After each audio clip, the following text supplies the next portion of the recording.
The Trump administration imposed sanctions on Wednesday against two top Turkish government officials over the detention of an American pastor being held on espionage charges, threatening to plunge already fraught relations with a vital NATO ally into crisis. The move was an extraordinary use of financial sanctions against an allied government. It is sure to inflame tensions that were already simmering over a litany of disagreements, including Washington's refusal to extradite a cleric suspected of leading a failed 2016 coup against President Recep Tayyip Erdogan of Turkey and his country's growing use of what many Western analysts have described as hostage diplomacy. The relationship is now officially in crisis, and the only way out is for Erdogan to do what he hates the most, back down, said Julianne Smith, the Deputy National Security Advisor to former Vice President Joseph R. Biden Jr. The sanctions target Abdülhamit Gül, Turkey's Justice Minister, and Süleyman Soylu, the Interior Minister. They were issued just days after President Trump warned the Turkish government to immediately release the pastor, Andrew Brunson, a demand he made directly last week in a telephone call with Mr. Erdogan. The sanctions mark a rare public break between Mr. Trump and Mr. Erdogan, two combative leaders and allies in the ongoing military campaign against the Islamic State. A senior Trump administration official said the American president's ire resulted in part because he thought he had struck a deal with Mr. Erdogan to free Mr. Brunson if Israeli authorities released a Turkish woman being held on charges of funding Hamas. You have 4 free articles remaining. Subscribe to the Times. The Turkish woman went free, but Mr. Brunson remained on house arrest.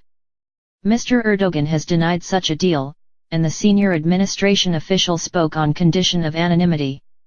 Pastor Brunson's unjust detention and continued prosecution by Turkish officials is simply unacceptable, Treasury Secretary Stephen Mnuchin said in a statement announcing the sanctions. President Trump has made it abundantly clear that the United States expects Turkey to release him immediately.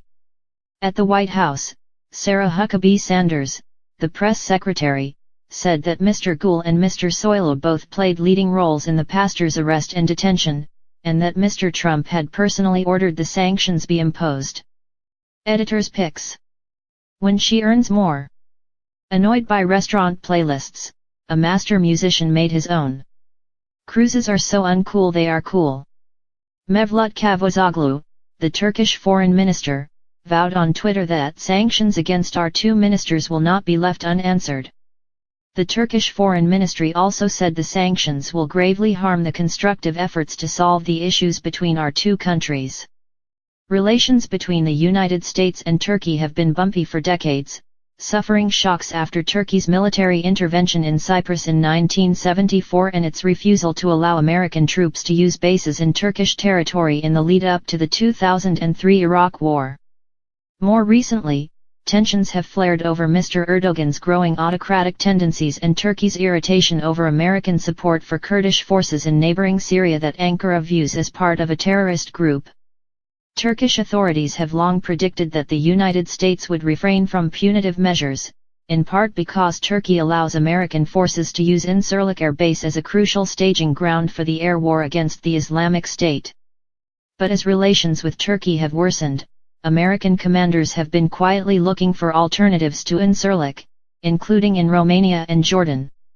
Turkey's been using hostage diplomacy for too long, and these sanctions are an overdue recognition of that reality, said Michael Rubin, a Pentagon official in the administration of President George W. Bush. President Trump tried to do a deal with Erdogan, and Erdogan didn't keep his word. Before the sanctions were announced, Mr. Erdogan told reporters in Ankara that threats against Turkey will not be appropriate, especially given the country's highest level of solidarity at NATO for the United States. They should know our character well, Mr. Erdogan said. Mr. Brunson, 50, an evangelical pastor from North Carolina, has been imprisoned in Turkey for 21 months and is accused of aiding the failed coup attempt against Mr. Erdogan in July 2016. Last month, the Turkish government moved Mr. Brunson from jail to house arrest because of health concerns. Mr. Brunson could face 35 years in prison if found guilty of having links to 2 groups Turkey considers terrorist organizations, a movement led by the American-based cleric Fethullah Gulen, whom Turkey accuses of initiating the 2016 coup attempt, and the Kurdistan Workers' Party. Mr. Brunson's imprisonment has become a cause célèbre among evangelicals, an important voting constituency for Mr. Trump. The Treasury Department said Mr. Brunson was arrested with an absence of evidence, and it accused the Turkish officials of running entities involved in human rights abuses. The two Turkish officials were sanctioned under the Global Magnitsky Act, which penalizes authorities for human rights abuses. After a phone call last week between Mr. Trump and Mr. Erdogan, Mr. Trump made an abrupt announcement on Twitter that he would place large sanctions on Turkey for detaining Mr. Brunson. Even so, talks seemed to progress. On July 26, Secretary of State Mike Pompeo spoke with Mr. Cavusoglu, a call the State Department described in just one tough sentence. The Secretary underscored that it is well past time for this innocent pastor, Andrew Brunson, to come home. 2 days later, the two diplomats spoke again. The State Department described that call in less abrupt terms, saying the two committed to continued discussions to resolve the matter and address other issues of common concern. Then on Tuesday, a Turkish court rejected Mr. Brunson's appeal to be freed during his trial. Eric S. Edelman, a former American ambassador to Turkey, praised the Trump administration for finally getting tough with Turkey.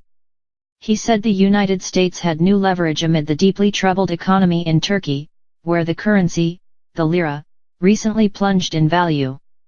But Ivo H. Daalder, a former American ambassador to NATO, said the tough stand on the detention of a single American raised questions about how the administration would deal with Turkey's recent purchase of a Russian air defense system, or its threats to attack United States forces in Syria. Are we trying to get a single guy released from prison or improve our relationship with an ally with a whole host of issues at play? Mr. Daalder asked. What's the overall strategy?